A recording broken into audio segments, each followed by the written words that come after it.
வணக்கம் ஃப்ரெண்ட்ஸ். சூரியன் எஃப்எம். நாங்க சூரியகுமார். இப்ப தான் முறை நம்ம சேனல் பார்க்குறீங்கன்னா மறக்காம சப்ஸ்கிரைப் பண்ணிக்கோங்க. தொடர்ந்து நம்ம சேனலை ஃபாலோ பண்ணுங்க. மறக்காம பெல் ஐக்கனை கிளிக் பண்ணிக்கோங்க. அப்பதான் நான் போடப்போற வீடியோஸ் உங்களுக்கு நோட்டிஃபிகேஷன் வந்துட்டே இருக்கும்.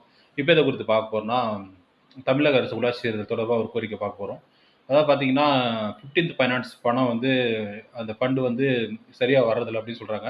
இதனால உள்ளாட்சியில வந்து கடுமையான நிதி நெருக்கடிகளுக்கு ஃபேஸ் பண்றாங்க. இப்போ ஸ்பெஷல் ஆஃபீசர் பீரியட் தான் நடக்குது.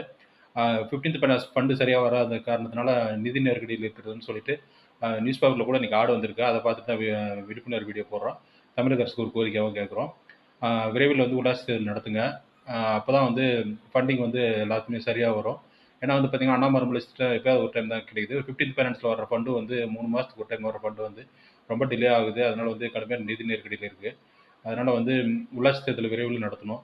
அப்படி கொண்டு வராத பட்சத்தில் ஸ்பெஷல் ஆஃபீஸர் பீரியடே இருக்கிற பட்சத்தில் பார்த்தீங்கன்னா, சட்டத்தில் இடம் இருக்கு வந்து நேஷனல் பேங்க்ல கடன் வாங்கி வந்து மாவட்ட ஆட்சியர்கிட்ட அனுமதி வாங்கிட்டு அப்புறம் நேஷனல் பேங்க்ல கடன் வாங்கி தான் உள்ளாட்சி நிர்வாகத்தை நடத்துகிற மாதிரி இருக்கும்.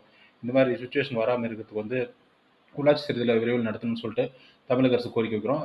இது போன்ற அப்டேட் மற்றும் விழிப்புணர்வு தகவல் மற்றும் கோரிக்கைகளுக்கு தொடர்ந்து நம்ம சேனலை ஃபாலோ பண்ணிட்டே இருங்க. சூரியகுமார், சூரியன் எஃப்எம். தேங்க்யூ.